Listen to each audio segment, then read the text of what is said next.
A Seccional São Paulo da Ordem dos Advogados do Brasil, por sua Comissão de Direito Aduaneiro, tem a honra de apresentar o webinar O Processo de Acessão do Brasil à OCDE e os potenciais benefícios relacionados ao comércio exterior e os investimentos, evento promovido pela referida comissão com apoio da Comissão de Cultura e Eventos da OAB São Paulo.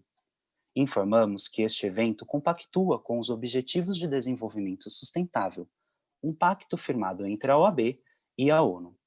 Com a palavra, senhoras e senhores, o nosso ilustre Dr. Robson Crepaldi, presidente da Comissão de Direito Aduaneiro da OAB São Paulo.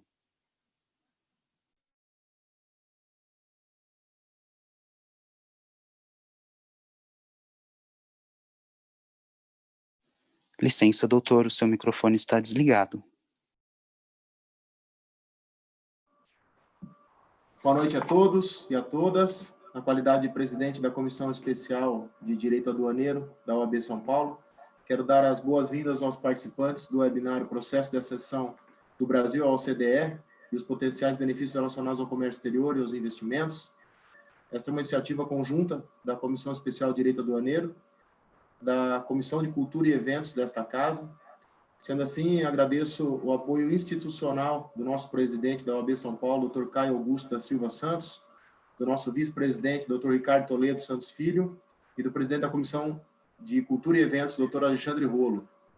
O evento que se inicia em instantes é uma oportunidade única para profissionais do direito, estudantes e empresários atualizarem sobre a ascensão do Brasil na Organização para a Cooperação e Desenvolvimento Econômico. Apenas a título de conhecimento, na abertura do evento 2010 US Brasil Connect Summit, ocorrido dia 19 de outubro agora desse ano, o nosso presidente da República, Jair Bolsonaro, afirmou, entre outros destaques, que o nosso palestrante certamente abordará em instantes, que o ingresso do Brasil na OCDE é um firme propósito do Estado brasileiro que tem se empenhado em nível técnico e político. O ingresso do Brasil na OCDE gerará efeitos positivos para a atração de investimentos nacionais e internacionais e será mais uma evidência na disposição do país de assumir compromissos e responsabilidades no sistema internacional. A missão da Organização para a Cooperação e Desenvolvimento Econômico é promover políticas melhores para vidas melhores, Better Policies for Better Lives, com foco na melhoria do bem-estar econômico e social da população, nas mais diversas áreas e a troca de experiência entre países membros e parceiros. Pensando em tão relevante tema, a Comissão Especial de Direito Aduaneiro da OAB São Paulo convidou para o nosso evento, o 6º evento webinar, um palestrante que é sumidade no assunto da ascensão do Brasil na OCDE. Sendo assim, apresento a vocês Dr. Pedro Florencio, vou falar em seguida, professor, doutor e membro correspondente também dessa Comissão de Direito Aduaneiro da OAB. Vou falar um pouquinho do Pedro. O Dr. Pedro de Abreu Lima Florencio é graduado em Economia pela USP e em Direito pela UniCeub, aqui de Brasília. Possui pós-graduação em Economia pela George Washington University, em Washington, nos Estados Unidos. Mestre em Direito Econômico Internacional pela Warwick University do Reino Unido. Doutor em Direito com ênfase em Regulação pela mesma instituição. Especialista em Políticas Públicas e Gestão Governamental. Já exerceu cargos no Ministério da Fazenda, no Conselho Nacional de Justiça e na Secretaria Executiva da Câmara de Comércio Exterior, a CAMEX. Atualmente ocupa o cargo de secretário especial adjunto na Secretaria Especial de Relacionamento Externo da Casa Civil da Presidência da República. Foi professor de Economia Empresarial, Direito Econômico Regulatório e Direito de Concorrência no IBMEC. E é autor de diversos artigos em revistas internacionais e nacionais. Sejam todos muito bem-vindos a esta comissão e a esta Casa dos Advogados da OAB de São Paulo. Iniciando nosso evento, passo a palavra ao nosso convidado, Dr. Pedro Florencio. Muitíssimo obrigado aí, doutor Robson, muitíssimo obrigado à OAB. Queria começar agradecendo a todos aí pela oportunidade de participar desse importante evento, né? É um grande prazer estar aqui. Queria agradecer também ao Davi aí pelo auxílio aí que está dando aí o suporte aí na área técnica, né? Vou começar aqui fazendo aqui um share screen aqui, só um minuto, minha apresentação.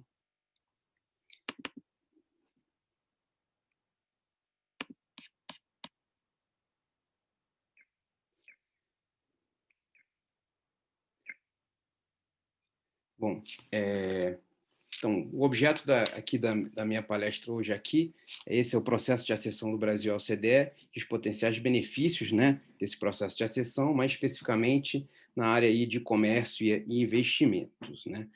É bom começar aqui dizendo, né, que a OCDE, a Organização para a Cooperação e Desenvolvimento Econômico, né, é uma organização que surge no pós-guerra, juntamente com diversas outras instituições aí que surgem no pós-guerra, como o Banco Mundial, o FMI, né.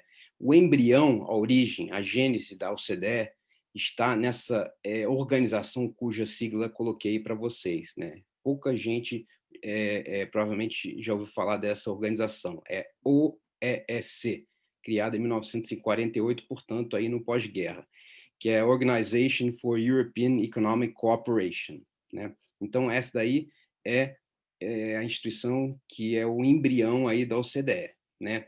O que fazia a OEEC, né?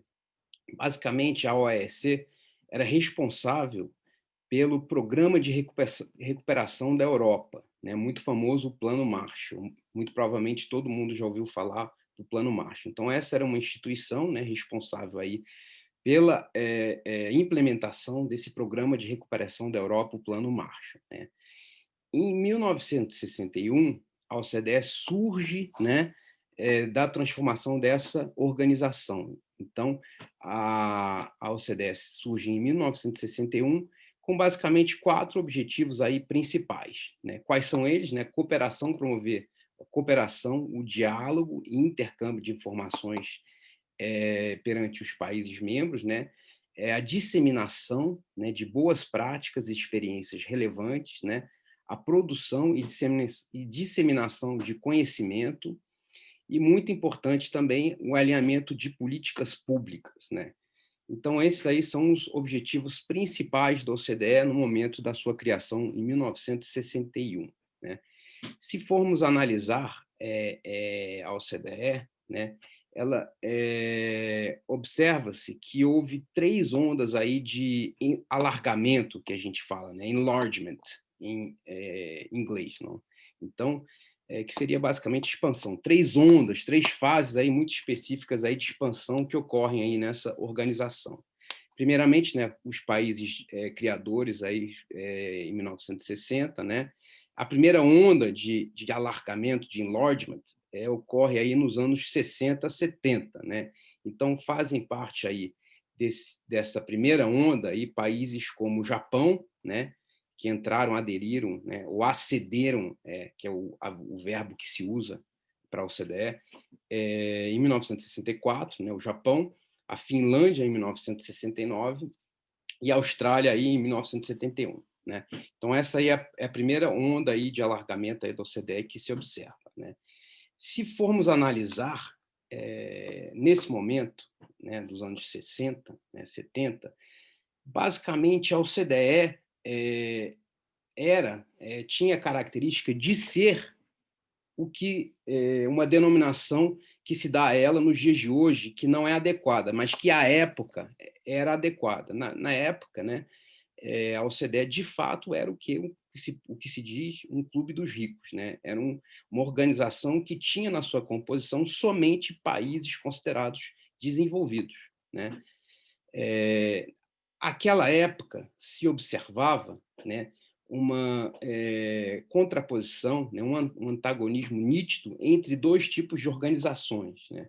De um lado, o OCDE, que de fato tinha essa característica de ser a organização que representava um pouco os interesses dos países considerados mais desenvolvidos no mundo, à época, e, por outro lado, o que se chama o Grupo dos 77, ou G77, que é um agrupamento de países no âmbito da ONU, né?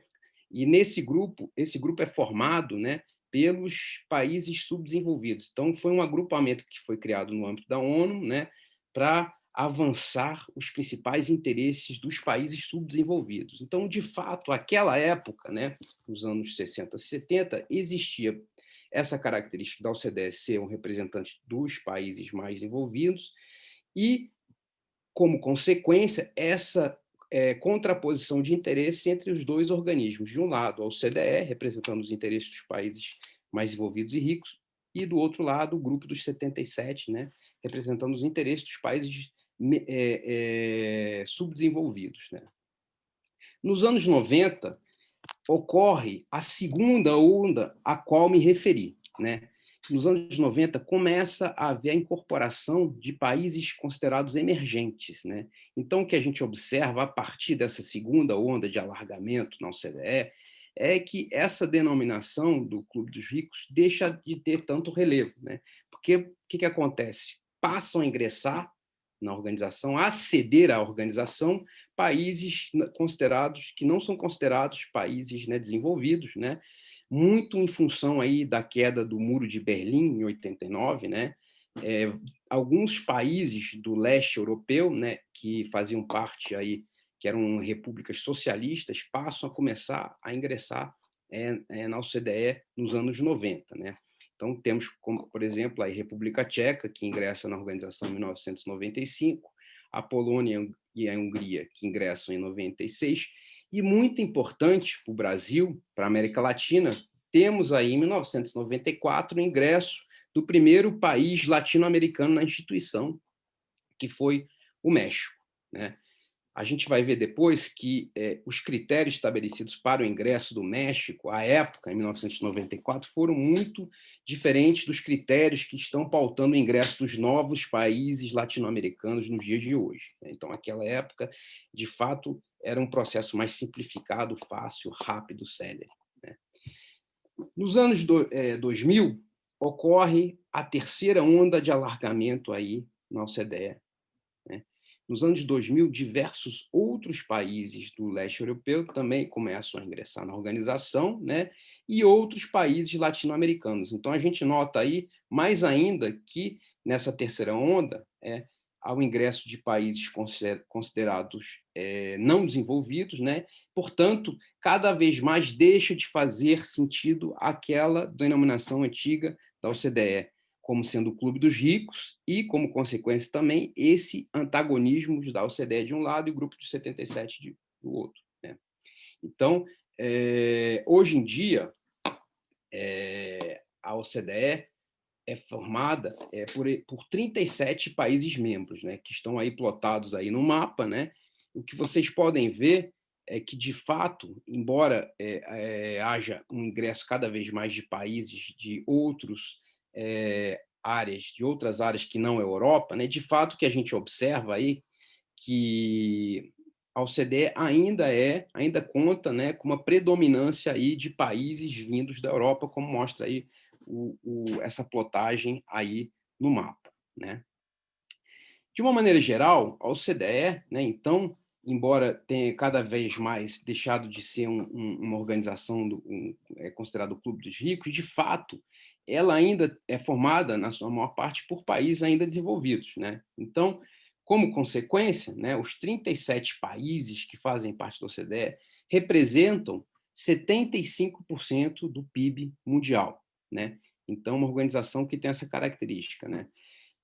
E também é uma organização, né, que tem como característica aí, ter um IDH muito alto. Né? Então, a gente mostra aí, por exemplo, aí, que ao passo que o IDH dos países da OCDE tem essa média aí de 0,895, o IDH médio do mundo é 0,73 e o do Brasil é 0,76. Portanto, aí, o IDH dos países da OCDE é muito mais alto aí do que a média do mundo e do que o do Brasil. Né?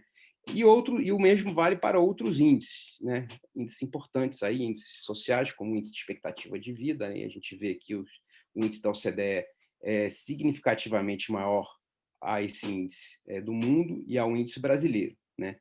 E também o mesmo vale com relação a esse outro índice, FTQ, né? Que é o percentual de força de trabalho qualificada. Né?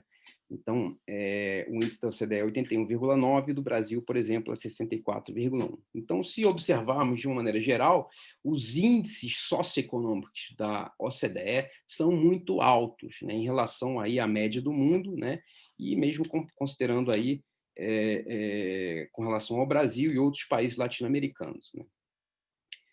Bom, qual é a relevância, né, da OCDE nos dias de hoje, né? É, de fato, uma instituição que detém elevada credibilidade internacional, né? É uma organização que promove, né, a cooperação, o diálogo, o intercâmbio de informações, né, que detém um rol de boas práticas e experiências relevantes, né, e que promove um alinhamento de políticas públicas, né, as consideradas melhores práticas do mundo, né, e com isso, né, eles acabam potencializando aí o crescimento econômico de países, né, que fazem parte, que venham a fazer parte da organização, né, muito em função da sinalização, né, que promove no ambiente institucional legal dos membros, né? Então, essa é, de uma maneira geral, né, a relevância aí da OCDE, né? Como é que é a estrutura, hoje em dia, aí, da OCDE? Basicamente, nós temos aí esses 3 órgãos aí que compõem a OCDE, né? Primeiro, o considerado órgão máximo, né, que é o Conselho da OCDE, né, que promove aí, faz o direcionamento estratégico da organização, né? E esse conselho ele pode ser formado tanto por ministros dos países partes, dos 37 países que compõem a organização. Esse encontro dos ministros ocorre uma vez por ano, né? Mas também todo mês ocorrem os encontros dos embaixadores dos países membros, dos 37 países membros aí da OCDE, da organização, né? Então, esse é o órgão máximo aí da OCDE que dá o direcionamento estratégico aí da OCDE. Importante lembrarmos que as decisões no âmbito do Conselho da OCDE, que pode ser tanto o conselho ministerial, se a reunião for de ministro, quanto o conselho de embaixadores, né? As decisões nesse conselho da OCDE ocorrem por consenso, tá?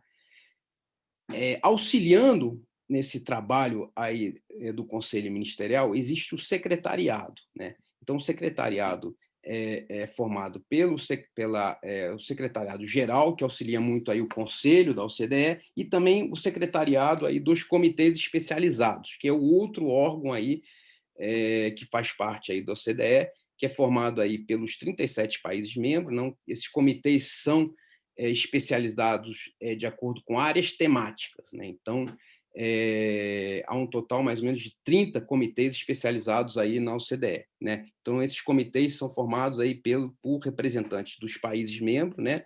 E também é possível que haja também países observadores, ou seja, países que não são membros, né, que não fazem parte ainda da organização, mas que participam como observadores, né? Como é o caso do Brasil, aí participa em diversos comitês, né? Então, essa de uma maneira geral, um resumo aí da estrutura aí da OCDE, né? Então, o conselho dando direcionamento estratégico, o secretariado prestando auxílio aí ao trabalho do dia a dia, né? Que também faz análise e propostas, né, que são submetidas, por um lado, ao Conselho Ministerial e, por outro lado, aos comitês especializados, né, compostos os dois por representantes de países, né, e que tomam as principais decisões no âmbito aí da OCDE. Os comitês especializados mais no nível técnico, né, decidindo sobre as diversas matérias, objeto dos comitês especializados, e o Conselho Ministerial tomando as principais decisões estratégicas. Então, esse é o resumo da estrutura da OCDE, né? Qual o método de trabalho da OCDE? Basicamente, é muito simples, né? Então, ocorre uma coleta de dados aí, que é muito feita aí no âmbito aí do secretariado, da Secretaria-Geral e da Secretaria dos Comitês, né, que recolhe as informações, né? Muitas dessas informações são colhidas por intermédio do que se chama, na OCDE, as peer reviews, já devem ter ouvido falar, ou seja, revisão interpares, são estudos profundos sobre os diversos países, né, que ocorrem nas mais diversas áreas, né, e no âmbito desses estudos são colhidas informações, né. Essas informações, né, são submetidas à análise, aí, tanto por parte do secretariado, né, em geral, para o secretariado que elabora uma revisão, um estudo, né, um documento com base nessas informações, né? E aí esses documentos são submetidos à discussão, né, tanto no âmbito do secretariado e depois no âmbito dos comitês, né? E, em geral, esses estudos vêm com algumas recomendações, né, com algumas propostas, né? E depois dessa discussão tem uma decisão, e da decisão vai para implementação. Então, é um método de trabalho relativamente simples aí.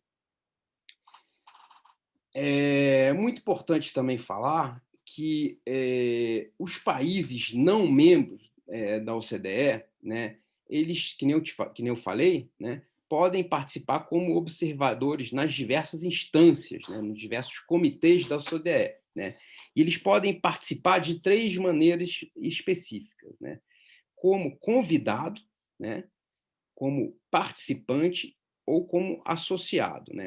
Em geral, quando participam como convidado, né, eles não têm, eles são meramente observadores, né? Quando participam na qualidade de participante, né, eles têm direito à voz, mas não a voto. E quando participam como associado, né, aí sim eles têm direito à voz e voto, né? Assim, de uma maneira geral, como ocorre aí a participação dos países não membros, como é o caso do Brasil, né?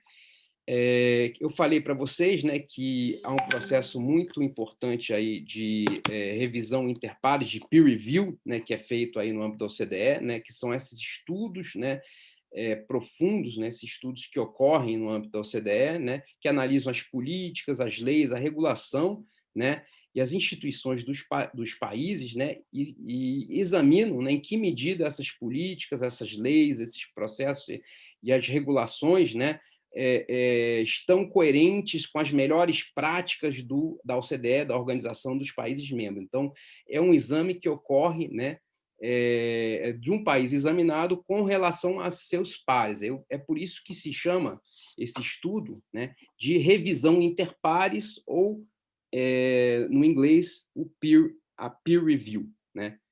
Esse método é muito interessante, né, porque propicia aí uma troca de informações entre os diferentes países, né, acaba gerando um nível de confiança, né, é sempre necessário um nível de confiança para dar as informações e para acatar as sugestões, né, e ocorre muito o sistema aí que a gente fala de peer pressure, ou de responsabilização mútua. Por quê? Com base nas recomendações desses estudos, né, os países objeto dessas análises, né, acabam se sentindo um pouco pressionados, né, a aderir às melhores práticas, porque com base na pressão que ocorre devido a esses estudos, né? Então, o que a gente fala é que é o sistema de peer pressure, ou muitas pessoas acabam considerando isso uma forma quase de soft law, né? É uma nomenclatura utilizada, né? Muito soft law, né? O objetivo principal, né, dessas revisões, dessas peer reviews, desses estudos aprofundados, né, é que propiciar que o país revisado melhore suas políticas públicas, né, adote as melhores práticas, né, e passe a cumprir com padrões estabelecidos, né, pela organização. Esse é o principal objetivo, né? Bom, vou fazer um pouco um histórico de como vem sendo, como tem sido, né, o relacionamento do Brasil com a OCDE, né? O relacionamento começa por volta aí dos anos 80 aí, com a participação no Comitê do Aço do Brasil, né? Então começa nessa época, né? E ocorre um aprofundamento aí em 1998, porque a OCDE, de fato, faz um programa direcionado ao Brasil nesse ano, né? Em 2007, há um fortalecimento, né, maior do relacionamento do Brasil com a OCDE, porque é dado ao Brasil o que se chama de um engajamento ampliado, né? Isso é feito não só com relação ao Brasil, mas com relação a outros países, né? O mesmo é feito com relação à China, à Índia, à Indonésia e à África do Sul. O que se pretende com esse engajamento ampliado, ou enhanced engagement, que a gente fala em inglês, né? Uma terminologia lá da OCDE?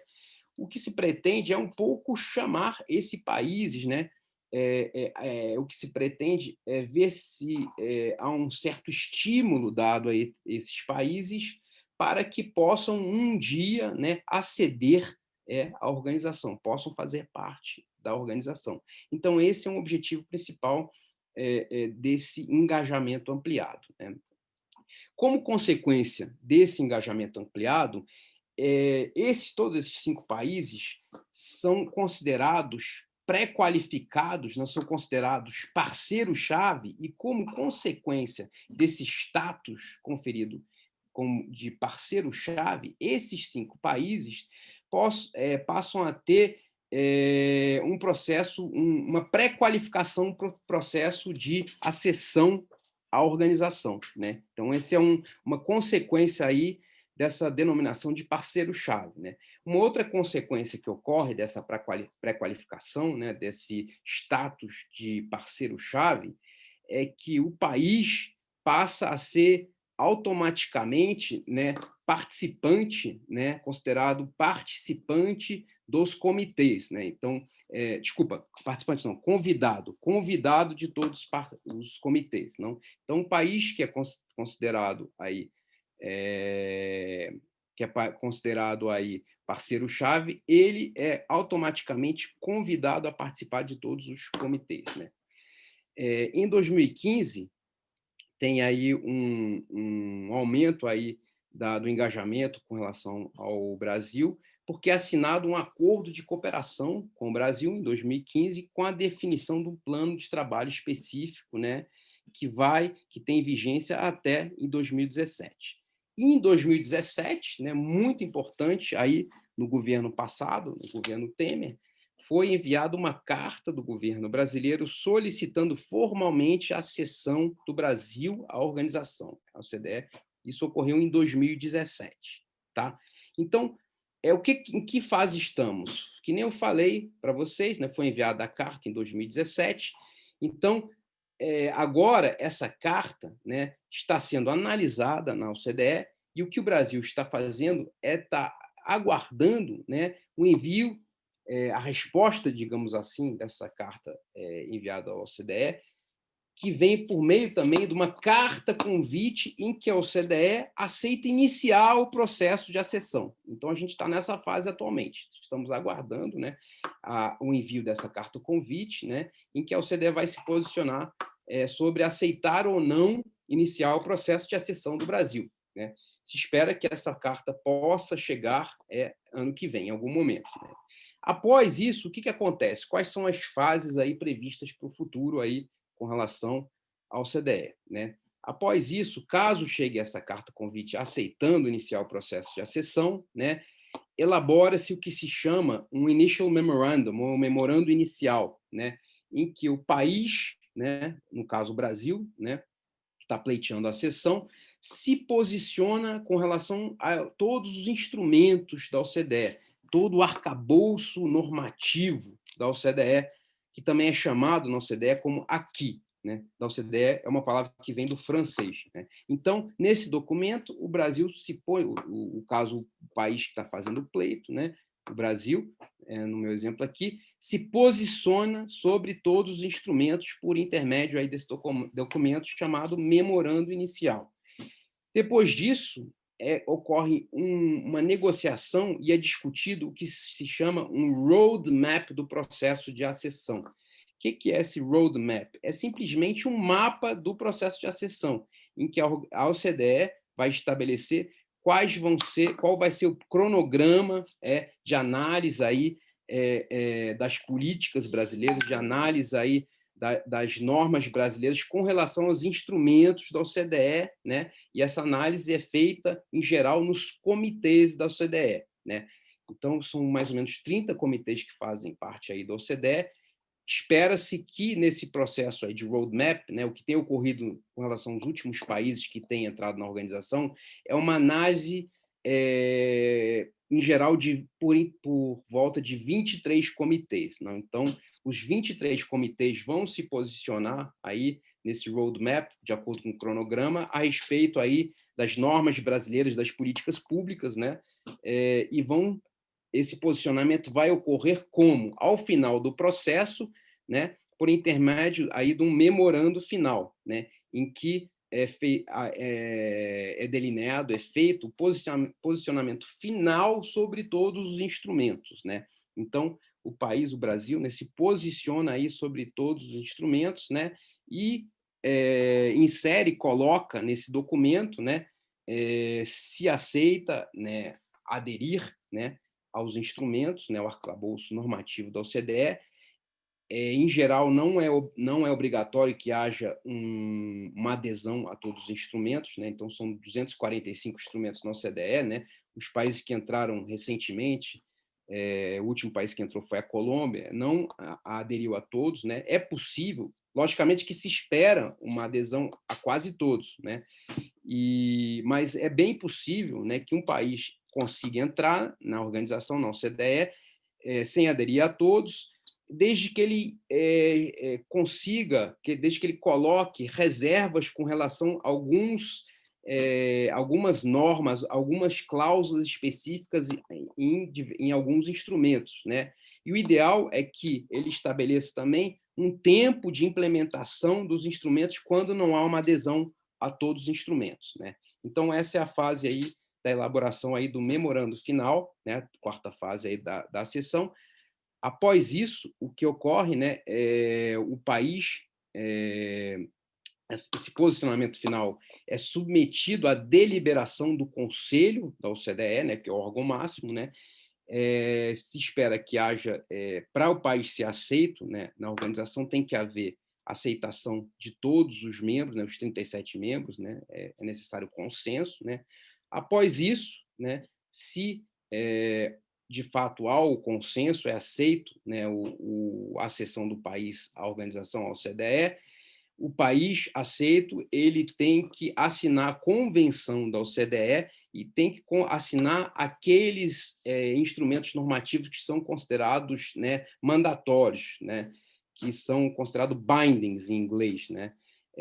São os instrumentos que estabelecem obrigações vinculantes, mandamentais, né? Então, esse conjunto aí de normas, aí, esses instrumentos, a Convenção da OCDE e esses instrumentos vinculantes, né, tem que ser, no caso do Brasil, né, isso tem que ser referendado pelo Congresso, né, e por intermédio aí de um decreto legislativo.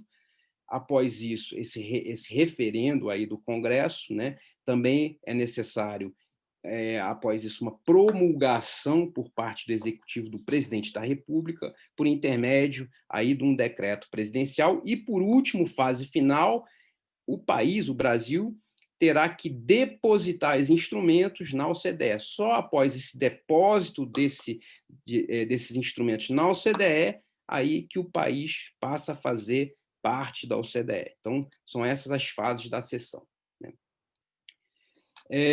Bom, quais são os critérios, né, que pautam, né, quais são as considerações que são levadas aí pela OCDE, né, pelos países membros, os 37 países membros da OCDE, para a sessão, para aceitar ou não a sessão, né? Basicamente 4 que eu coloquei aí, né? O primeiro, que se chama uma análise da medida em que o país pleiteante ele tem like-mindedness, né? Ou seja, é uma palavra que vem do inglês, o que se faz aí é uma análise em que medida o país pleiteante, né, tem semelhança de pensamento e de políticas, né, com relação ao OCDE, em que medida o país comunga de valores aceitos aí pela OCDE, que em geral é democracia, transparência, abertura de mercado, não são esses são os valores principais aí da OCDE, né? E muito dessa análise aí do like-mindedness é feito também pela OCDE por intermédio de uma análise de que medida o país que está fazendo o pleito já está ou não aderente a uns instrumentos, né? Então, mesmo sem fazer parte da OCDE, como é o caso do Brasil, o país pode participar dos comitês, que eu mostrei para vocês, e ele pode pleitear adesão a instrumentos, né? Essa adesão aos instrumentos, mesmo sem ser considerado um país membro, é um dos critérios que a OCDE leva em consideração para analisar essa questão aí do like-mindedness, né? Então, como primeiro critério. A segunda consideração que é feita pela OCDE é uma análise da medida em que o país pleiteante a cessão é ou não que se chama um significant player, um ator relevante, né, no mundo, né? Ou seja, em que medida o país tem participação relevante, importante, né, detém liderança em organismos internacionais, né, como um todo, e na própria OCDE, né? Então, é uma consideração muito importante, né? E no caso do Brasil, por exemplo, né, é muito nítido, né, que o Brasil cumpre com esse critério, né, porque o Brasil faz parte de diversos organismos internacionais, né, com posição de liderança, né, com a posição aí chave, né, por exemplo, no caso aí da ONU, da OMC, no caso do G20, né, no caso dos BRICS, né, então é um Brasil não teria nenhum problema em cumprir com esse critério de ser um significant player, um ator relevante aí na cena internacional, né? E também muito importante, né, uma análise que se faz no caso aí da OCDE, para ver em que medida o país é um ator relevante na OCDE, o que se analisa também é em que medida o país que está fazendo o pleito, né, participa da própria OCDE, né? Então, quanto mais o país participa lá dos comitês com posição de relevo, né, mais isso vai contribuir para uma aceitação do país para fazer parte da OCDE. O terceiro critério, né, sobre a cessão, que é levado em consideração, é em que medida, né, o ingresso daquele país pleiteante vai propiciar um benefício mútuo, ou seja, vai propiciar um benefício tanto para o país, né, o ingresso, né, quanto para os países membros da OCDE e para a própria OCDE como instituição, né? Então, um terceiro critério levado em consideração o benefício mútuo.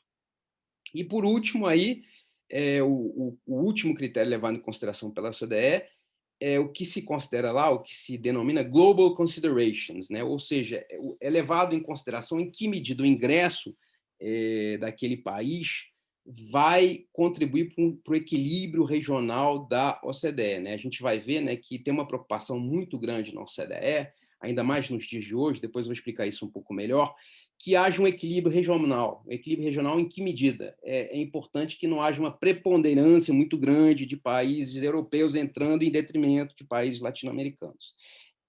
Isso é o que realmente está sendo um dos fatores aí que está complicando um pouco o nosso ingresso na OCDE. Depois eu vou explicar por quê. Então, esses são os principais critérios considerados para o processo de acessão na OCDE, né?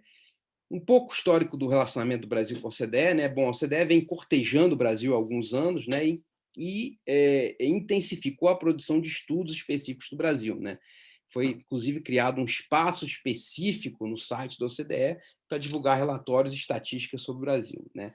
O Brasil tem atuado de forma seletiva em alguns comitês importantes da OCDE, né, que são de interesse, né, da OCDE. É muito importante no caso aqui dessa palestra aqui, o Brasil tem participado com certa intensidade aí no Comitê de Investimento, por exemplo, né, que é muito importante, né?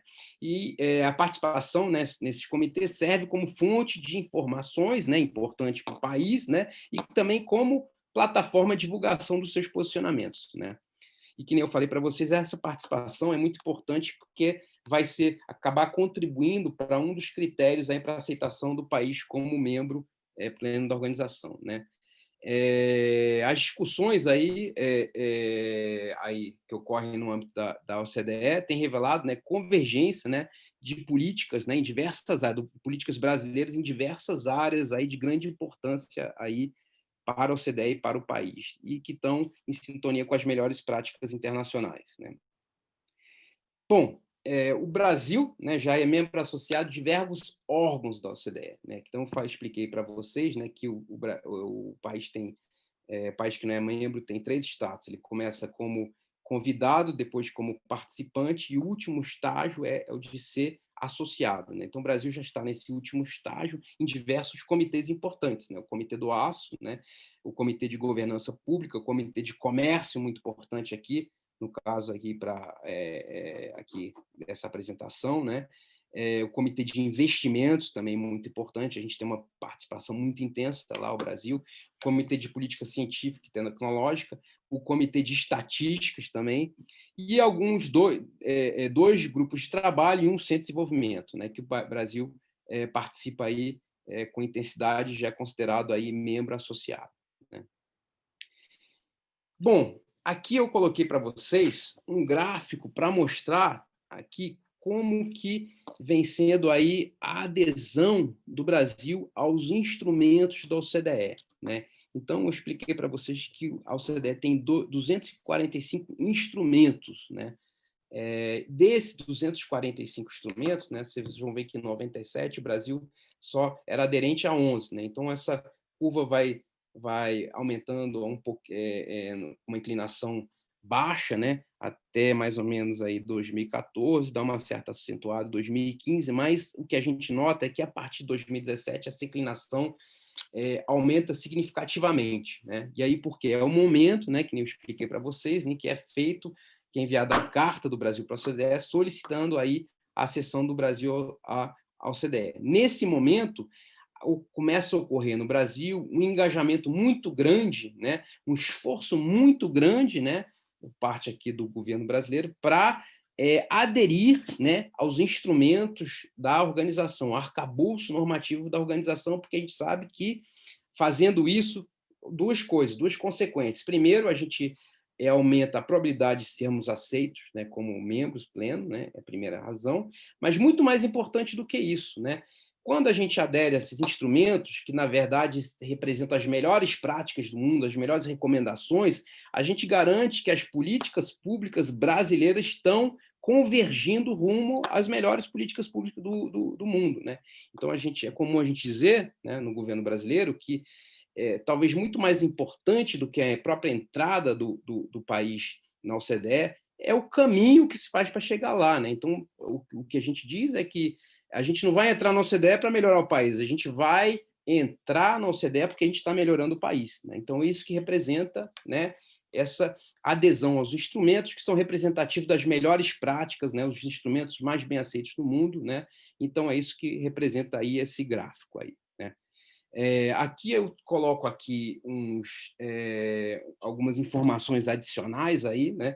Que nem eu falei para você, né? Dos 245 instrumentos aí da OCDE, aderimos a 93, dos 245 instrumentos, né? Poucos, 34 são considerados, né, vinculantes, né, que a gente fala binding, né, pela OCDE, ou seja, são aqueles instrumentos, né, que estabelecem compromissos vinculantes, né, obrigações mandamentais, né, são considerados bindings, né, são só 34, ou seja, são são os acordos internacionais, são 10 e 24 decisões, né? Então, esse daí são os instrumentos vinculantes. Todos os demais instrumentos, né, da OCDE são declarações, não são acordos, recomendações, o que se considera aí no âmbito do direito soft law, né? Ou seja, não se estabelece uma obrigação, né, um vínculo, né, não há um caráter cogente com relação a esses instrumentos, né? Mas eles não por isso não têm sua importância, né? Muitas vezes, né, essas soft laws, né, essas recomendações, esses acordos, essas declarações são muito importantes para mudar diversos países, né? Porque tem um instrumento que eu expliquei para você, né, que um país acaba não querendo ficar mal perante a organização, acaba não querendo ficar mal perante o mundo e, portanto, tem todo um incentivo que fica evidente naquele mecanismo de peer pressure, né, de pressão dos pares, para que haja essa adesão a essas declarações, a esses acordos, a essas recomendações, né? Coloquei aí também um gráfico para vocês, para mostrar como é que o Brasil se encontra, né, nesse estágio de adesão aos instrumentos da OCDE. Os instrumentos da OCDE também são conhecidos como o aqui da OCDE, né? O aqui da OCDE é o quê? O arcabouço normativo regulatório da instituição, né? Aqui é uma palavra que vem do francês, que tem um pouco o significado de legado, né? É uma palavra muito forte, né, no vocabulário francês, que inclusive é utilizada em poucas vezes, né? Então, para vocês terem uma ideia, o aqui é utilizado para a OCDE, mas o aqui também é utilizado para mencionar o legado da Revolução Francesa. Então, a gente fala o aqui revolucionário, aqui da Revolução Francesa, né? Para vocês terem ideia, a força, o peso que existe nessa palavra, né? Então, como é que está o Brasil com relação à adesão do aqui? Que nem eu falei para vocês, já aderiu a 93, né? Colocamos aí um gráfico, como é que o Brasil se encontra em relação aos seus competidores. Por que competidores? Além do Brasil, existem mais 5 países que solicitaram acessão, entrada na OCDE. Ou seja, mais 2 países latino-americanos, a Argentina e o Peru, e 3 países europeus, né? A Romênia, a Croácia e a Bulgária, né? Então, como tem aquele princípio que eu expliquei para vocês de equilíbrio regional, muito provavelmente não se aceitará, né?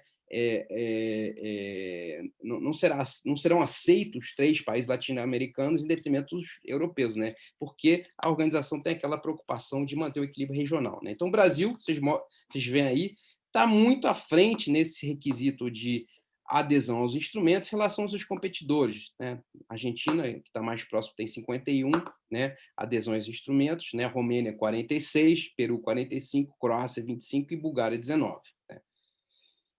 Bom, eu coloquei aqui algumas informações, né, para vocês, caso vocês queiram, por exemplo, ter uma ideia dos 245 instrumentos legais, né? Tem aí esse link aí na internet, que vocês vão ter todo o aqui, né? É possível pesquisar por tema, tipo, comitê e por país, né? Inclusive os países não membros estão lá, né?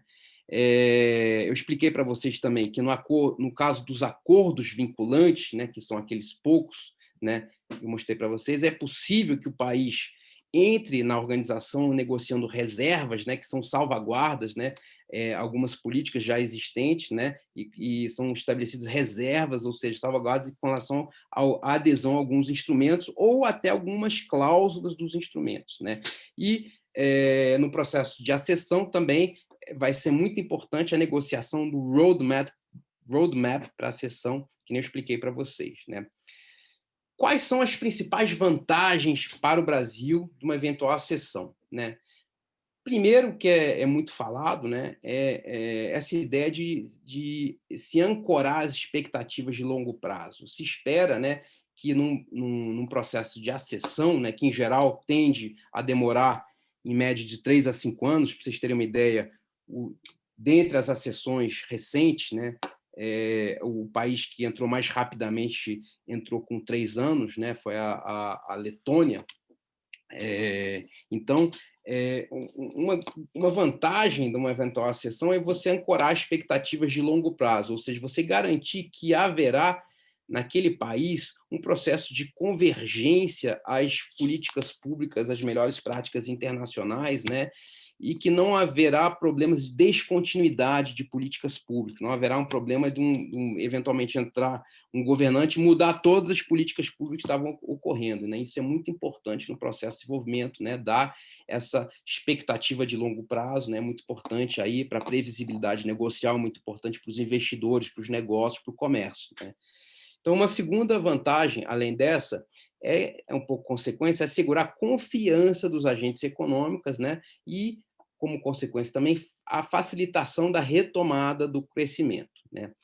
Uma terceira vantagem muito grande aí, de uma eventual acessão aí do Brasil, é aumentar a probabilidade de que nós podemos resgatar o grau de investimento que perdemos, né? Ou em outras palavras, também poder mitigar a perda do grau de investimento. Então, é muito comum alguns fundos aí, né, por exemplo, só investem, né, em países da OCDE. Não? O que se espera uma consequência da cessão do Brasil à OCDE seria quase que imediata, né, um aumento dos investimentos, né, muito em função aí dessa questão, né, das duas outras vantagens, mas também em função de um critério mais imediato, que alguns fundos só realmente investem em países da OCDE, né. Uma quarta vantagem da eventual cessão é o de promover, o de sinalizar claramente ao mercado e à comunidade internacional, né, o compromisso do país com alguns valores, né, com alguns preceitos, alguns princípios muito importantes para a OCDE, né, que é o compromisso com uma economia aberta, né, com a previsibilidade do ambiente de negócios, né, e com a responsabilidade fiscal e a transparência, né. Então, é muito importante também esse papel de sinalização ao mercado do compromisso com relação a esses quesitos, né. Uma quinta vantagem seria legitimar um apoio internacional às nossas reformas, né, que estão ocorrendo agora, né? E, por fim, aí, também, muito importante, ampliar o nível de compreensão dos principais países do mundo sobre os nossos posicionamentos técnicos, sobre nossas políticas públicas, né? Então, essas são as principais vantagens de uma eventual acessão aí do Brasil, né, que a gente coloca aí para vocês, né? Para o processo de acessão do Brasil à OCDE, foi estabelecida uma governança específica, né? Foi instituído um conselho que é um conselho em nível de ministros, né, que vai cuidar da estratégia do Brasil, né, nesse esforço de acessão rumo ao OCDE, né. Quem coordena esse conselho que se chama Brasil-OCDE, né, é o ministro-chefe da Casa Civil, né, o ministro Walter Braga Neto, né. Além da Casa Civil, que coordena esse conselho, né, temos a participação de 4 ministérios, né? O Ministério da Economia, o Ministério das Relações Exteriores, a Secretaria-Geral, né? E a Secretaria de Governo. A Secretaria-Geral e a Secretaria de Governo fazem parte da Presidência da República. Ou seja, a gente tem aí um conselho do mais alto nível, né? Ministros fortes, próximos do presidente, responsáveis aí pela estratégia, responsáveis pelas principais decisões que vão influenciar a seção do Brasil ao OCDE. Né, o que demonstra aí o firme propósito, né, do Brasil de entrar na OCDE. Né, foi a instituição desse Conselho Brasil-OCDE. Né. Para auxiliar, né, bom, antes de seguir adiante, é importante a gente colocar aí as principais incumbências aí desse conselho, né, é o de dar as diretrizes, né, principais no processo de acessão do Brasil à OCDE, o de coordenar as ações de governança, né, o de zelar pela melhor comunicação possível aí nesse processo de acessão, e muito importante também preparar e dar e propiciar o engajamento de toda a administração federal nesse processo de acessão, né? O processo de acessão vai envolver uma análise ampla, né, de todos aqueles instrumentos legais, né, aquele aqui da OCDE.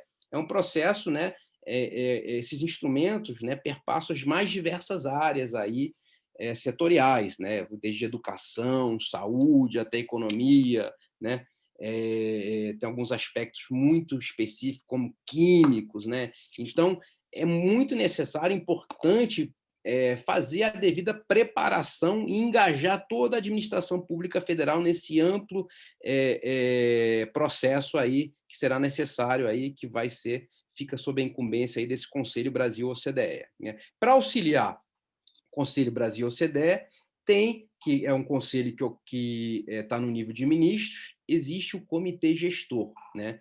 Então, quem conhece um pouco mais a administração pública federal, a APF, que eu coloquei aqui, sabe que isso é uma estrutura normal, né, dos colegiados de governo. Né? Em geral, a gente tem um conselho, que é mais de nível de ministro, para auxiliar os conselhos, tem um comitê gestor, que ocorre mais em nível que a gente fala nível tático, operacional, não tanto no nível estratégico, mas é um comitê composto, em geral, de secretários executivos secretários, ou seja, são representantes do segundo escalão, não do primeiro escalão, como é o caso dos ministros. Né? O que faz, no caso, o Comitê Gestor Brasil-OCDE? É um comitê responsável de auxiliar, né, o Conselho de Ministros, responsável pela implementação da estratégia que vai ser delineada aí no âmbito do Conselho Ministerial. Né? Além disso, o Comitê Gestor é responsável pelo dia a dia dos trabalhos, né, do Conselho, né, no dia a dia dos trabalhos, na preparação aí da sessão do Brasil ao OCDE. Né? Então, é isso que faz o Comitê Gestor. Né? O Comitê Gestor também é coordenado pela a Casa Civil e tem uma Secretaria Especial de Relacionamento Externo, né, onde eu trabalho, a SEREX, da Casa Civil, que exerce o papel de secretariado aí desse Comitê Gestor. Né? que faz esse trabalho mais de nível tático operacional a qual me referi, né? Bom, nesse trabalho de avaliação aí do caminho para a OCDE, nesse trabalho que faz o conselho, né, e o comitê, ele pode ser subdividido em duas grandes vertentes, né? Uma primeira vertente que a gente fala que é de acessão, né, que é todo aquele trabalho, né, político, diplomático, de convencimento aos outros países, aos 37 países que tem que dar o consenso aceitando o Brasil. É necessário um intenso trabalho político diplomático de convencimento a esses países, né, que o Brasil está preparado, que o país mostrando que o Brasil cumpre, né, com aqueles requisitos para ser aceito, né, na organização, né? Então é um trabalho aí que a gente diz que que se encerra dentro dessa vertente de acessão. Outro trabalho, né, muito importante, outra vertente que a gente vê no trabalho que se faz aqui no Brasil, né, no caminho para a OCDE, é o que a gente fala que é o trabalho de convergência, que é o trabalho de ver em que medida, né, as políticas públicas, em que medida as normas, as leis brasileiras estão em sintonia, né, com os instrumentos da OCDE, né, e se não estão em sintonia, se não estão aderentes, propiciar essa aderência, fazer as necessárias modificações, né, para que possamos convergir aos padrões, às melhores práticas, aos instrumentos aí da OCDE, ao aqui da OCDE, que nem eu mostrei para vocês. Então, é um trabalho que ocorre nessas duas vertentes aí no Brasil, né?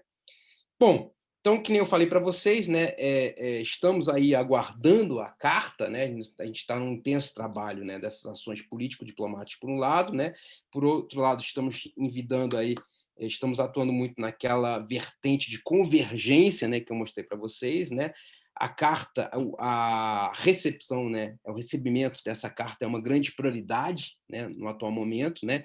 Então, estamos aí envidando, fazendo esse trabalho intenso político-diplomático, estamos fazendo também um intenso trabalho de ação junto a setores privados e também trabalho junto a outras entidades, no qual até um pouco se encerra essa minha palestra aqui. É importante demonstrar, né, fazer palestras, seminários, mostrando a importância, né, da seção do Brasil OCDE, porque isso vai contribuir para esse nosso esforço, isso vai contribuir para uma política pública essencial, para uma decisão essencial do governo, né? Vai contribuir para uma ação que eu acho que é muito, muito além de uma ação de governo, uma ação de Estado, um projeto de nação, né? Então, é muito importante esse trabalho, né? O que está em jogo? Qual a situação atual, né? O que está sendo analisado para ver se envia-se ou não essa carta, aceitando discutir a acessão do Brasil à OCDE, né? Basicamente, o que está ocorrendo no seio da OCDE é um embate entre os dois principais atores, né? Uma posição, de certa medida, antagônica entre os dois principais atores, né? Por um lado, temos os Estados Unidos, né, que apoia o ingresso do Brasil, né? Esse apoio foi conseguido, né, pelo atual presidente, né, o presidente Bolsonaro, na sua primeira visita aos Estados Unidos, conseguiu, né, esse apoio do Brasil antes dessa visita presidencial, né? O apoio dos Estados Unidos estava mais para a Argentina, né? A Argentina era o país quem os Estados Unidos apoiavam, não apoiava mais nenhum, né? Depois da visita presidencial, né, com a mudança de governo na Argentina, os Estados Unidos passaram a apoiar o Brasil. Então, foi de fato, foi um gol de placa, foi, de fato, uma grande iniciativa que pode contribuir para o nosso ingresso na organização, né? Então, tem um embate entre os Estados Unidos. Por um lado, os Estados Unidos apoiam o Brasil, por outro lado, a Europa apoia os outros 3 países europeus. Só que o que acontece? Os Estados Unidos só apoiam o Brasil, mas os Estados Unidos não estão contentes com o processo de ampliação da organização. Eles acham que a organização já está muito bem com esses 37 membros. Então, a posição do atual governo dos Estados Unidos são recalcitrantes com relação a uma expansão muito grande da OCDE, né? Então, como consequência desse posicionamento dos Estados Unidos, né, eles aceitam o Brasil e não querem aceitar os outros 3 países, não aceitariam no máximo mais um, né, a Romênia, talvez, né? A Europa, por outro lado, não tem problemas com relação ao Brasil, mas só aceita iniciar a discussão de expansão, de alargamento da organização, caso os Estados Unidos se posicionem favoravelmente com relação, pelo menos, a um cronograma de ingressos dos 3 países europeus. Então, como consequência aí dessas posições antagônicas entre os 2 principais atores aí da OCDE, estamos numa situação de impasse. Então, o grande desafio agora é rompermos esse impasse, fazendo com que se aceite, por um lado, os Estados Unidos talvez aceitar um cronograma de inserção dos países europeus, né, e que a Europa continue apoiando ao Brasil, a entrada do Brasil. Então, essa é a situação atualmente aí com relação à entrada do Brasil na OCDE. Bom, por que a OCDE é importante, né, para o futuro? O que se espera para o futuro? Qual é a principal importância da OCDE para o futuro? Na verdade, a OCDE acaba ditando muito das principais regras que vão ditar as transações internacionais, né? Então, muito das normas internacionais têm sua gênese, nascem em discussões com base nas melhores práticas do mundo, e essas melhores práticas estão na OCDE, né? Então, muitas das regras que vão pautar, né, os países, vão nortear a atuação dos países no futuro, muitas dessas regras vão têm sua gênese em discussões nas melhores práticas que ocorrem na OCDE, né? Então, é muito importante, como consequência, que o Brasil possa entrar na organização para poder fazer parte, né, para poder ter uma voz ativa nessas melhores práticas, nessas regras que vão ser tão importantes para o mundo, né? Cada vez mais, né, por exemplo, para falar aqui no comércio internacional, que é mais interessante para vocês no caso específico, cada vez mais o prognóstico que há é que a OMC perca paulatinamente importância, porque cada vez mais, né, as tarifas deixam de ser os grandes mecanismos de proteção comercial no mundo, né? As tarifas são, na verdade, o que se fala é que a proteção por intermédio de tarifas é uma proteção mais fácil, muito evidente e fácil de burlar, né? O protecionismo nos dias de hoje ocorre muito por intermédio das regras, muito intermédio da regulação, né? Dos padrões, né? E isso é objeto da discussão na OCDE, né? Então, os grandes critérios do comércio internacional, né? Os grandes critérios que vão ditar o protecionismo, a abertura das transações comerciais, vão acabar sendo ditados aí pela OCDE, né? Nessas regulações, nessas normas. É trabalho para advogado, né? Os advogados vão ter importância muito grande nessas relações internacionais, avaliando essas regras, essas normas, esses instrumentos aí que vão ditar o futuro, né? O que se fala muito, né, é que a OMC é coisa do passado, a OCDE é o futuro, né? A OMC outra razão da importância da OCDE, né, é que quem acompanha aí as discussões no âmbito da OMC, que é uma organização multilateral, né, que tem presença de quase todos os países do mundo, a OMC chegou a um impasse negociador, né? Muito pouco se avança, né, nas regras aí do comércio internacional no âmbito da OMC, né, que ocorre muito por intermédio de discussões de tarifas, né? Então, em função desse impasse, também é um pouco natural que a discussão vá mais para a OCDE, né? O OCDE, que é um universo aí dos que se chama, né, que se chama os acordos plurilaterais, são aqueles acordos que envolvem quase todos os países do mundo, mas um universo um pouco mais restrito, né? Então, a OCDE vai ser muito importante, né, ditando as regras importantes para o mundo, vai ser muito importante para ditar, né, em que medida tem um aumento significativo dos investimentos ou não, que eu expliquei para vocês, vai ser muito importante para demonstrar em que medida as políticas públicas do país detêm ou não credibilidade, né, e vai ser muito importante para as regras do comércio no futuro, né? Muito em função aí a paralisia da OMC, né? Então, um pouco assim as considerações finais, né? Que nas Américas, né? Quais são os países, né, que já fazem parte da OMC? Chile, México e Colômbia, né? Já fazem parte, né? Costa Rica está finalizando o processo de acessão, então, como já esses países já fazem parte, né, não veria problema, né, para o Brasil fazer parte, né? O Brasil é considerado um ator-chave muito mais importante que esses países, né, no comércio internacional, tem um papel de liderança muito maior, né? A Argentina solicitou a cessão, que nem expliquei para vocês. Peru também, na América Latina, solicitou também a cessão, e o Uruguai está sondando a possibilidade de aderir, né? Então, o Brasil conta com o apoio de todos os países membros atualmente, né, no dia de hoje, né, conta com esse apoio, né? Existem vantagens evidentes, né, do processo da cessão do Brasil na OCDE, né? O que também é muito importante a gente ter em mente também é que nesse processo aí de acessão do Brasil na OCDE, talvez o que possa ocorrer também é que determinado país pode levantar um determinado aspecto, né, para estabelecer como um critério. Então, para aceitar, é capaz que um determinado país, como, sei lá, por exemplo, vou pegar os Países Baixos, Holanda, tem um litígio específico com relação ao Brasil relacionado ao Porto Swap. É perfeitamente possível que eles estabeleçam como um requisito que resolvamos esse litígio, né? Então, processo negociador, né? É possível que países, como a decisão tem que ocorrer por consenso, aceitando o país, é possível, logicamente, que algum país exija alguma concessão específica para aceitar o Brasil. Mas, de uma maneira geral, o Brasil está preparado para o processo de acessão, né? Que nem eu mostrei para vocês, né?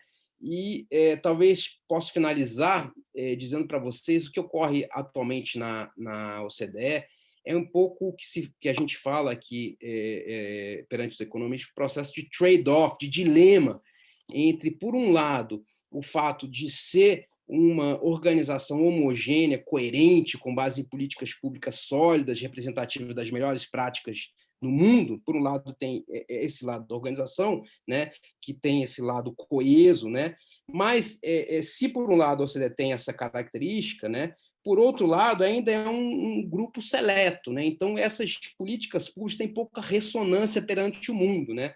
Então, quanto mais a OCDE se aproxima desse caráter coeso, homogêneo de suas políticas públicas, menos ela é representativa legítima de que seus instrumentos sejam aceitos perante o mundo. Então, quanto mais ela caminha para o lado da homogeneidade, da coesão, menos ela é legítima de pretender mostrar-se como seus instrumentos sendo importantes para o resto do mundo. Por outro lado, quanto mais caminha para o sentido de alargamento, né, de expansão, mais ela perde esse caráter de homogeneidade, coesão das suas políticas públicas, das suas melhores práticas. Então, de fato, ocorre um certo trade-off, um dilema entre o caráter aí da OCDE, né, entre esses dois polos que eu expliquei para você, tá? Para vocês. Bom, era isso que eu tinha para dizer. Agradeço aí muito aí pela paciência de terem me ouvido aí. Muito obrigado a todos aí. Fico aberto aí a perguntas, críticas, sugestões, debates. Muito obrigado. Obrigado, Pedro, pela excelente apresentação. Tem algumas perguntas aqui para te fazer. Muito se ouve dizer aí que para entrar na OCDE, o Brasil teria que abrir mão, entre aspas, né, da Organização Mundial do Comércio. Isso procede? Obrigado pela pergunta. Na verdade, é uma pergunta que ocorreu muito logo depois da visita do nosso presidente Bolsonaro, que a gente conseguiu o apoio dos Estados Unidos, né, para o processo de acessão do Brasil, né? De fato, não existe essa exigência, né? O Brasil continua sendo membro do OMC. Se o Brasil entrar na OCDE, vai continuar sendo membro da OMC. Não existe essa exigência de maneira alguma de se abrir mão nesse sentido. O que foi feito, no caso, é que os Estados Unidos solicitaram que o Brasil paulatinamente abrisse mão de algumas, digamos assim, algumas facilidades que o país tem na OCDE por ser ainda considerado um país subdesenvolvido, né? Algumas preferências específicas, né?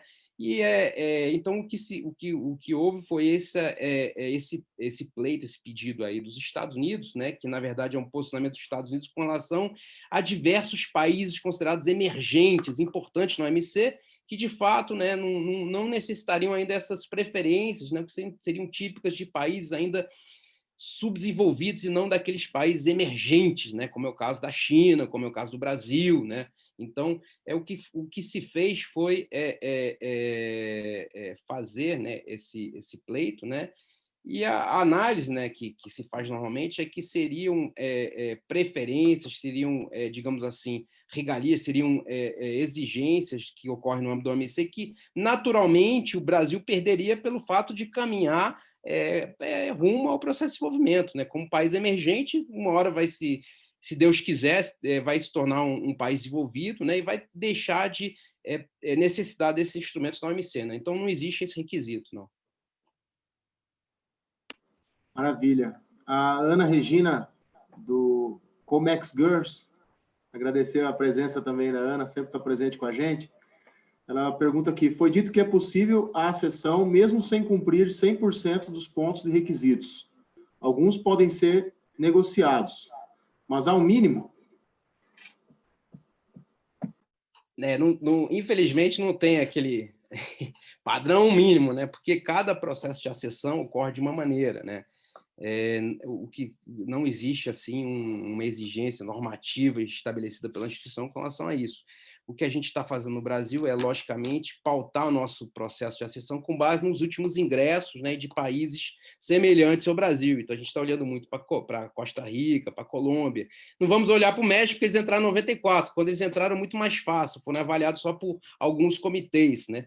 As acessões recentes, países que estão entrando recentemente, né, principalmente os latino-americanos, estão sendo avaliados por 23 comitês, né, para dar um exemplo. Né? E o que se exige é, pelo menos, o que se espera é o cumprimento, na adesão a quase todos os instrumentos. Né? E mesmo quando não haja adesão, que no mínimo haja um posicionamento do país explicando por que não adere e pelo menos um cronograma em que se demonstre que caminha-se rumo à adesão. Né? Então, é isso que se espera. Mas, de fato, não tem um número cabal, não, mas o que a gente está fazendo é avaliar os processos de acessões recentes. Aí.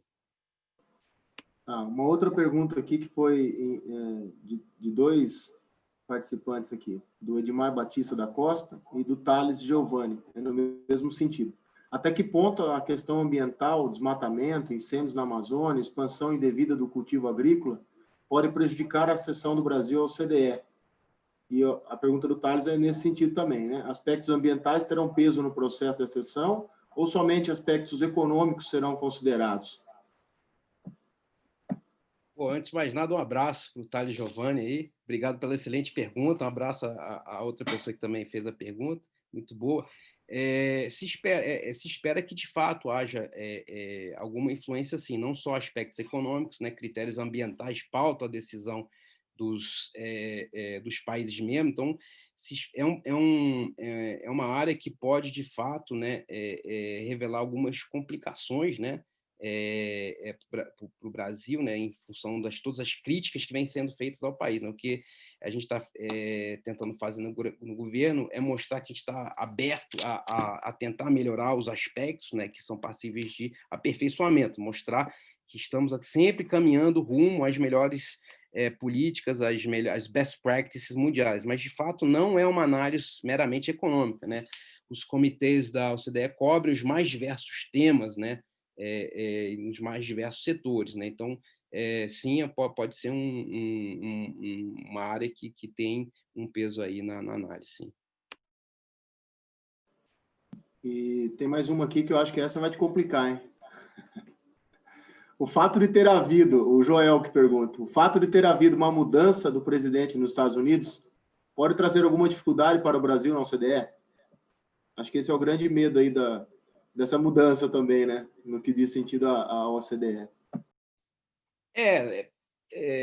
Pode, de um lado, né, é nítido, a gente sabe, né, que tem uma sintonia muito grande, né, o presidente Trump e o nosso presidente Bolsonaro, e nesse sentido a gente conseguiu vencer, né, o atual governo venceu a resistência que havia nos Estados Unidos com relação ao apoio. Né, a eleição do presidente Bolsonaro, de fato, foi determinante para vencer essa recalcitrância aí dos Estados Unidos com relação ao apoio ao Brasil, né, e o apoio que era dado à Argentina. Né.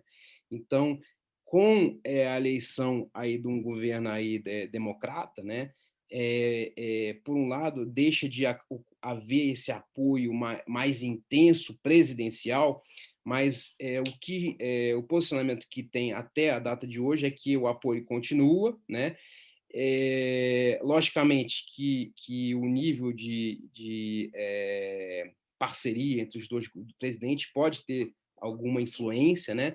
Mas, por outro lado, a gente pode também esperar, né, que com a entrada de um governo democrata, possa ocorrer um pouco um movimento no sentido de romper aquele impasse ao qual me referi, né? Por quê? Porque o governo republicano, em geral, ele é muito mais temerário, muito mais receoso do processo de alargamento das instituições internacionais, né? E, nesse sentido, o governo Trump também era muito temerário do alargamento da OCDE. Ele queria uma OCDE um pouco mais enxuta, menor, né? Não, ele era contra um alargamento muito grande, intenso, rápido, né? E isso não ocorre, em geral, com relação aos governos democratas, historicamente. São mais favoráveis a um expansionismo, um alargamento, uma representatividade das instituições, aos organismos internacionais. Então, se por um lado a gente perde um pouco um vínculo, apoio direto entre os dois presidentes, por outro, é possível que um governo democrata possa caminhar mais rumo ao alargamento aí da OCDE. Por outro, também tem outra coisa que entra nessa equação é que o governo democrata também talvez possa fazer exigências mais duras, mais estritas, significativas com relação a algumas áreas, aí, na área ambiental, por exemplo, a área de direitos humanos, tem um discurso muito mais radicalizado nesse sentido, mais crítico, né, com relação ao Brasil. Então, é possível, a gente ainda não sabe ao certo, mas essas que são as variáveis que entram na equação, né? Maravilha. A Ana Regina tem uma outra pergunta aqui, ó. Por favor, pode desenvolver um pouco mais sobre o papel da OMC reduzir no futuro ao oposto do crescimento da OCDE? A OCDE irá normatizar ou cuidar de todos os mesmos pontos da OMC, ou já há pontos que estão desatualizados e a OMC não inova? A OCDE não cuida de tarifas como a OMC. A OMC tem um processo, a nasce, né, com um mandato específico de reduzir as tarifas, né, as tarifas de importação que ocorrem no mundo. A OCDE não tem essa incumbência, essa competência, né? Por um lado, a OMC também é uma instituição multilateral, tem presença ao redor de 190 países, né? Uma instituição clássica multilateral, né? A OCDE não, é o que se chama uma organização plurilateral, um universo mais restrito de países, né? O que eu falei é que o que se negocia na OCDE são muito regras, normas, né? Melhores práticas, né? E que no comércio internacional, cada vez mais as tarifas vão perder importância, né? Porque as tarifas são fáceis de se ver, são burláveis, né? Cada vez mais o protecionismo, o comércio internacional vai ser pautado pelas normas. Então, um determinado país que quer, por exemplo, favorecer sua indústria, pode, ao invés de colocar aumentar o imposto de importação e sujeitar um questionamento da OMC, pode simplesmente estabelecer uma regra, um regulamento, né? Uma norma, né? Uma barreira não tarifária que a gente fala, né? Sobre o assunto, né? Então, nesse sentido, né? As regras e a gente já está observando isso, estão começando a ter cada vez mais peso, vão ser influenciadores aí do comércio internacional. Então, cada vez mais, o que eu falei, né, as discussões no âmbito do comércio internacional vão ocorrer no âmbito de que medida os países estão regulando mais ou menos, né? Um país que regula de maneira mais significativa, intensa, seu mercado, pode proteger aquele mercado, né? Então, cada vez mais no comércio internacional, a gente vai ter uma influência aí dos advogados nessa questão, né? Então, isso que eu achei importante passar essa mensagem aqui na OAB. Então, é nesse sentido que eu falei, né?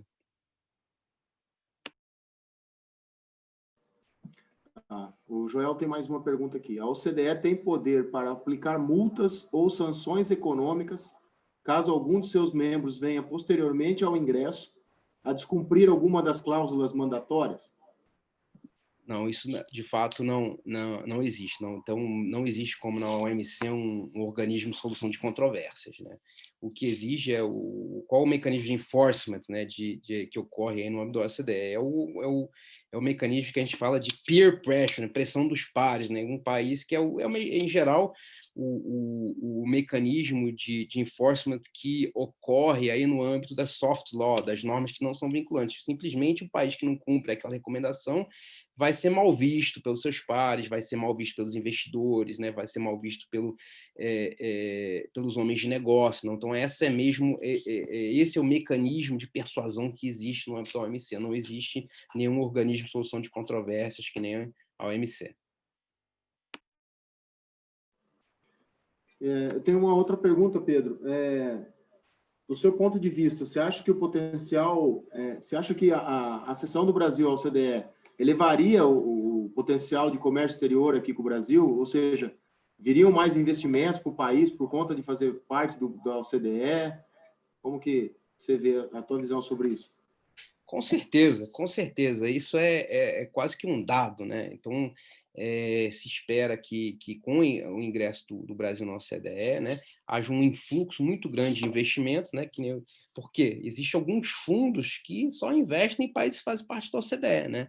Por outro lado, que nem eu expliquei eu mostrei para vocês, né? Então, como tem o ingresso à OCDE representaria uma maior previsibilidade jurídica, uma maior observância das melhores práticas do mundo, uma continuidade das políticas públicas, naturalmente isso incentivaria o ambiente de negócio, incentivaria os investimentos no país. Então, isso aí é quase que um dado, é inegável que isso ocorreria sim, e é a razão pela qual, né, uma das principais razões pelas quais o governo, né, está lutando para o ingresso do Brasil na OCDE. Né? Então, a gente fala que não só é um projeto de governo, é um projeto de Estado, um plano de nação. Né? Então, porque todos vemos grandes benefícios aí na acessão do Brasil à OCDE. Bom, maravilha. Então, eu, encerrando aqui as perguntas, agradeço, Pedro, a tua presença, a tua apresentação, muito elucidativa para a gente. Queria agradecer a presença de todos os membros aí da nossa comissão e do pessoal que nos assiste, empresários interessados na matéria, e desejar um bom fim de semana, boa noite a todos, e até o nosso próximo evento, que provavelmente vai ser agora dia 15 de dezembro, estão todos convidados já. Já a gente solta o comunicado a todos. Agradecer, Pedro, mais uma vez a tua presença e dizer que me sinto honrado de trabalhar ao teu lado aqui. Me ensinou muitas coisas, vindo da advocacia privada. Então, queria agradecer e deixar um forte abraço a todos aí. Uma boa noite. Honra é minha, meu amigo. Um abraço a todos aí. Falou. Um abraço. Tchau, tchau. Um abraço.